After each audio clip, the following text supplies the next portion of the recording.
This is part 45 of WCF video series. In this video, we'll discuss the reentrant concurrency mode in WCF with an example. Reentrant concurrency mode allows the WCF service to issue callbacks to the client application. Let's understand what we mean by this statement. Let's say we've got a WCF service and a client application. And let's assume the WCF service concurrency mode is set to single. That means only one thread is allowed to access the service instance at any given point of time. Now let's say this client makes a request to the WCF service, and obviously the service instance gets locked by the thread that is currently executing this client request. So at this point, no other thread can access the service instance until the current thread has completed and it has released the lock.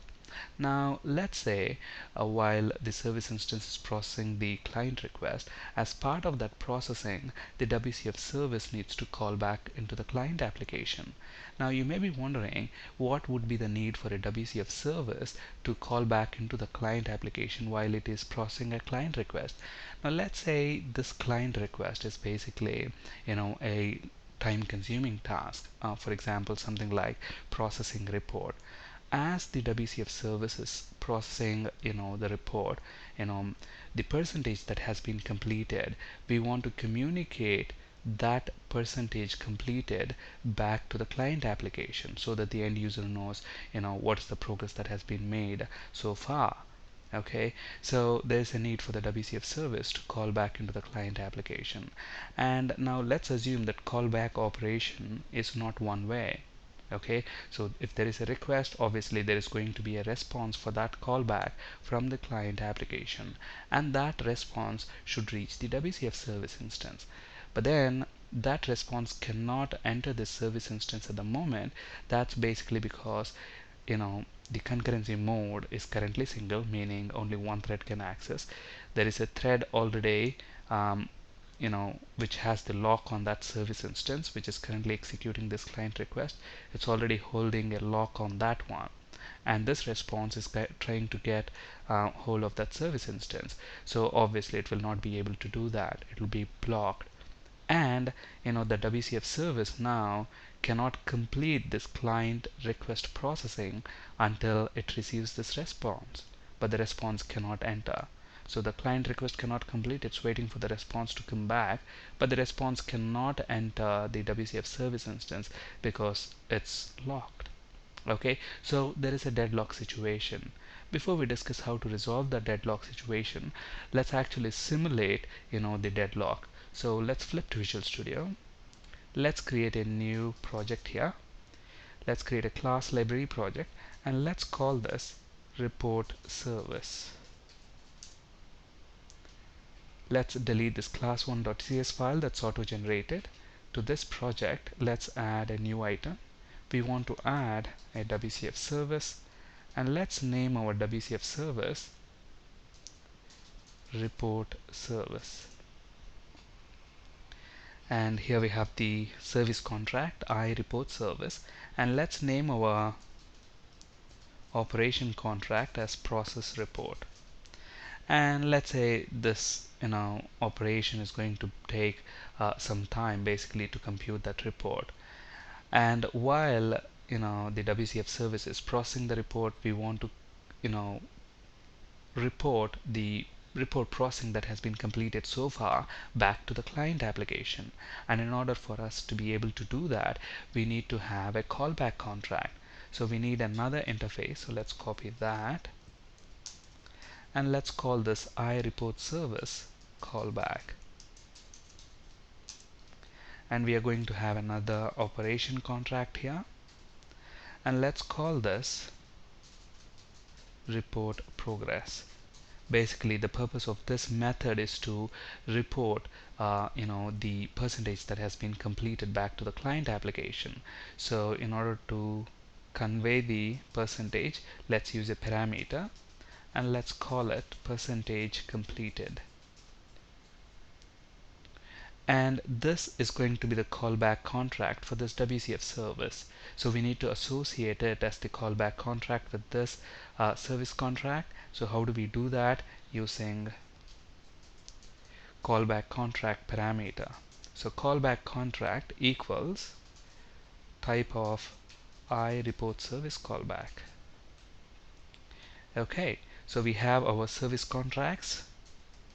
Now let's go ahead and implement this operation contract. So within report service.cs file, click on the interface I report service, press Control dot. That will give us an option to implement the interface methods. This interface at the moment has got one method, that is process report, which is our operation contract.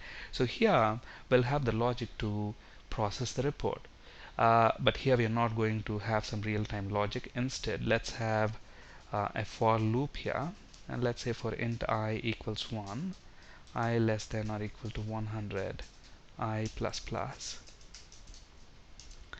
So basically, here we will have the logic to process the report in real time, but here we're going to simulate some artificial processing time by making the current thread that is executing this request to sleep for 50 milliseconds. And in order to be able to do that, let's bring in the system.threading namespace and make the current thread sleep for maybe 50 milliseconds. And while this operation contract is processing that report, we want to communicate the progress that we have made so far processing that report back to the client application. And in order for us to be able to do that, we have already defined a callback contract. So this is the operation contract, which is part of that callback contract that we'll be using to communicate the progress made so far back to the client application. Okay, so first we need to get that callback channel, and in order to get the callback channel, we use the operation context.current.get callback channel.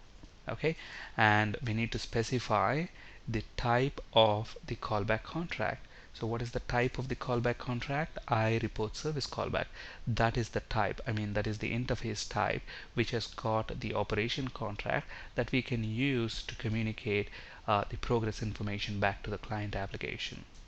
Okay, so dot, we have got report progress, and this method expects a parameter, that is an integer parameter, basically the percentage that we have completed so far. And if you look at this variable I here, it's running from 1 to 100, so basically we can pass that number to this method. Okay, so let's pass I. Alright, so we have implemented our WCF service at the moment. Now let's make this WCF service concurrency mode single, and in order to do that, let's use the service behavior attribute and specify concurrency mode as single. Alright, and we want to host this WCF service using a console application.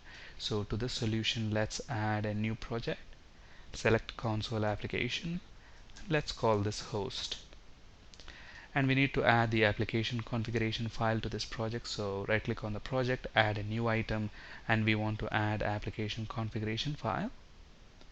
And to speed things up, I have already typed the configuration, so let's copy this and paste it within the config file. And again, this configuration, we have discussed it several times in the previous sessions of this video series, so I'm not going to go into the details of that.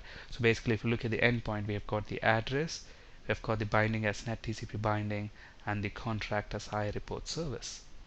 Right, and the next thing is to write the required code in this program.cs file to host the WCF service. So let's bring in system.service model namespace, but before we do that, we need to add a reference to system.service model assembly. So right click on references folder, add a reference, and from the .NET tab you should be able to add a reference to system.service model assembly. Okay, I think added by mistake system.speech. We actually want to add system.service model. Alright, and we also need to add a reference to this report service project, so let's go ahead and do that as well. Alright, now within program.cs file, we'll write the required code to host service. And we have written this code again several times in the previous video session, so I'm just going to copy and paste it right there. Okay, so we are hosting report service. Alright, let's set our host project as the starter project and run the application by pressing Ctrl F5. Okay, so there are build errors. Let's see what they are. Expected. Okay, so here we need another closing brace. So let's go ahead and run this now. So host started. Now let's build a client for our WCF service. So here we have the Windows client application. At the moment, I've created a new Windows Forms application, and on this form all I have at the moment is this button and a text box control. I've changed the text on the button to process report and the name of the button to BTN process report. That's all I have done so far. The first thing that we need to do here at the moment is to add a reference to the WCF service. So right click on the references folder, select add service reference option, and if you look at our WCF service, where did we make the metadata available? We have made it available at localhost :8080. Okay, so let's use that URL to bring down the metadata. Click go. So this should discover the report service that's up and running. So let's specify the namespace. Let's call it report service. Click OK. So we should get a reference to the service contract as well as to the callback contract. Okay. Now let's double click on the button to process the report. So this should generate the event handler. Now so this client application is going to receive a response from a callback from the WCF service, right? So let's actually add system.serviceModelAssembly. Let's bring in that namespace. Now we need to specify the callback behavior here. So we are going to use callback behavior attribute, and there is a property called use synchronization context. I'm going to set that to false. Now what is the significance of this callback behavior attribute and this use synchronization context parameter? We'll discuss that in detail in a later video session. For now, let's just set that to false. And then we want this form basically to implement the callback contract. Okay, so if you look at our WCF service at the moment, it's reporting the progress information back to the client, okay, using this callback contract. Okay, now it is the client's responsibility to implement this callback contract. Okay, so the method at the client side, that is report progress method at the client side, is going to receive the progress information, that is the percentage that has been completed, and it's up to the client application what it wants to do with that progress information. Okay, in our case, let's say we just want to display that progress information within this text box control. Okay, so for us to be able to do that, we need to first implement the callback contract operation within the client application. Okay, so let's make this form implement that. And where is that callback contract available? That's present in report service namespace dot I report service callback. Okay, so we want this form to implement that interface. Click on that interface and then press Control dot. You'll get an option to implement the interface method. In this case, it's report progress. So what do we want to do with this percentage completed? We want to display that within the text box control, and the ID of the text box is text box 1. So text box 1 dot text equals percentage completed. So let's convert that to string. So whatever is the number that is coming back plus percent completed. So basically, if we get number 10 back, it says 10% completed within the text box control. Okay, so the client at the moment is implementing that callback contract. Now let's go ahead and create an instance of our report service client. So report service dot report service client equals new report service client. Now if you look at the constructor of this report service client, it's expecting some parameter here, and what is that? It is of type instance context, and look at the name of the parameter. It's called callback instance. Okay, so we need to tell to this client proxy class what is the instance that is basically the callback instance, which contains the callback interface implemented method.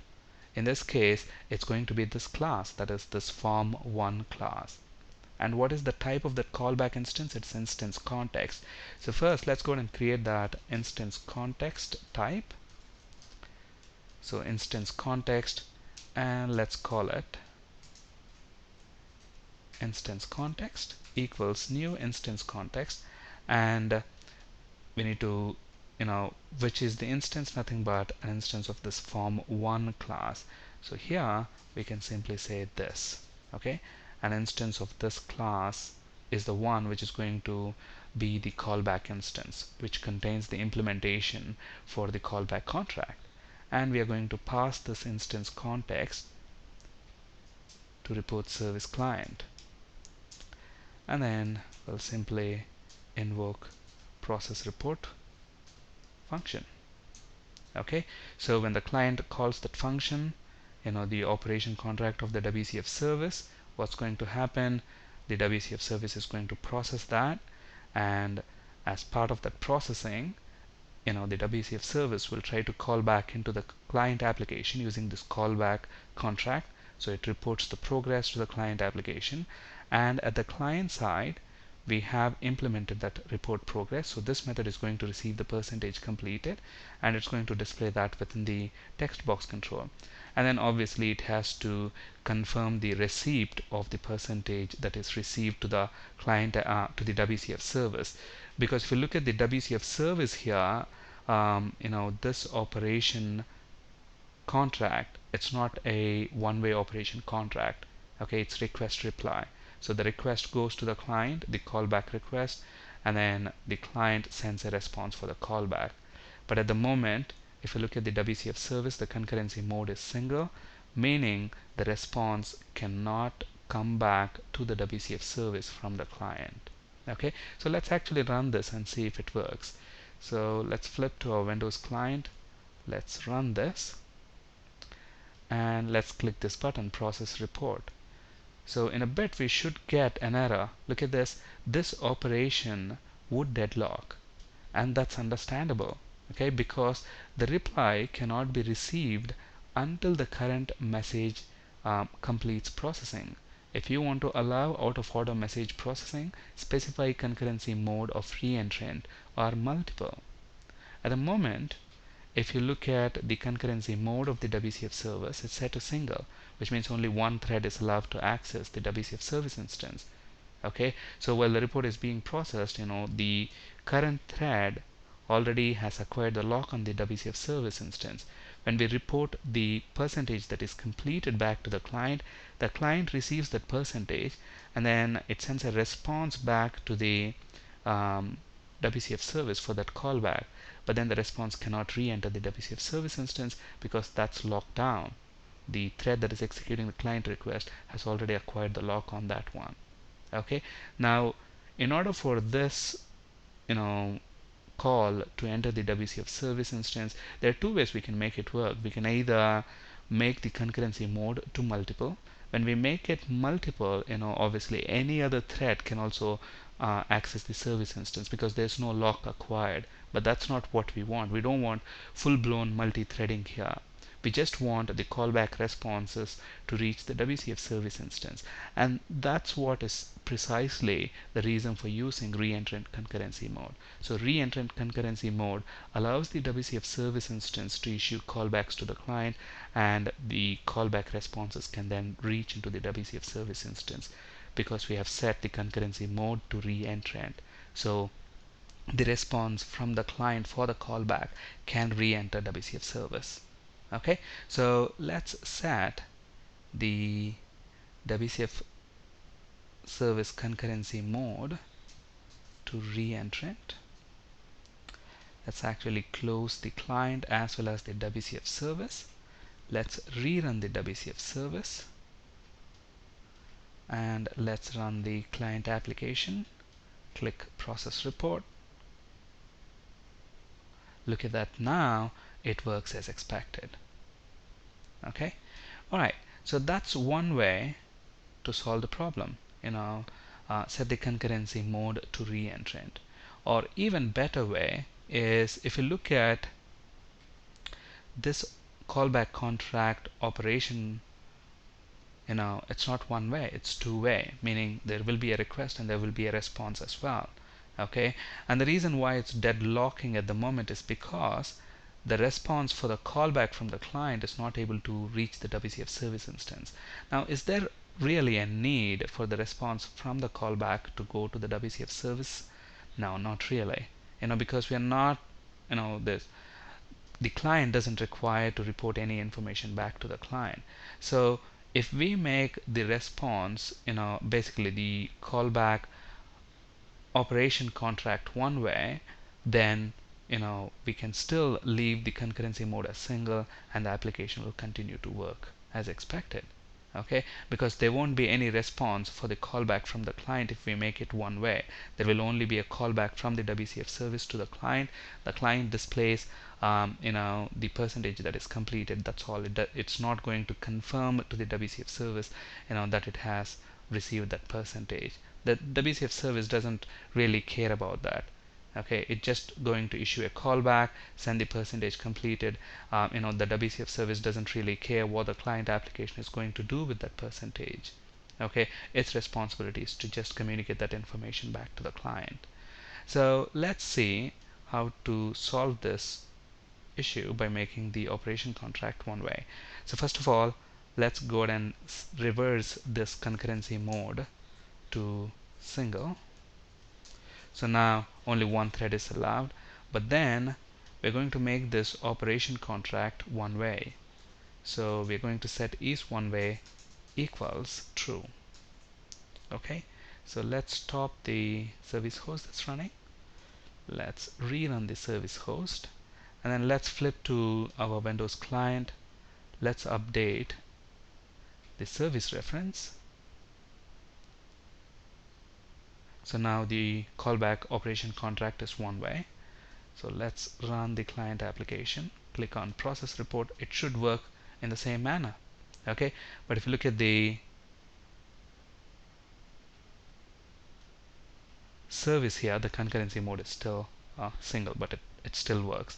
Why is that? That's basically because there is no callback response from the client going back to the WCF service instance. That's why there's no deadlock. This callback is one way. Only the WCF service is going to send the percent completed to the client. The client just displays that percent completed within the text box control. Okay, there is no response for that callback from the client to the WCF service instance. Alright, that's it for today. Thank you for listening. Have a great day.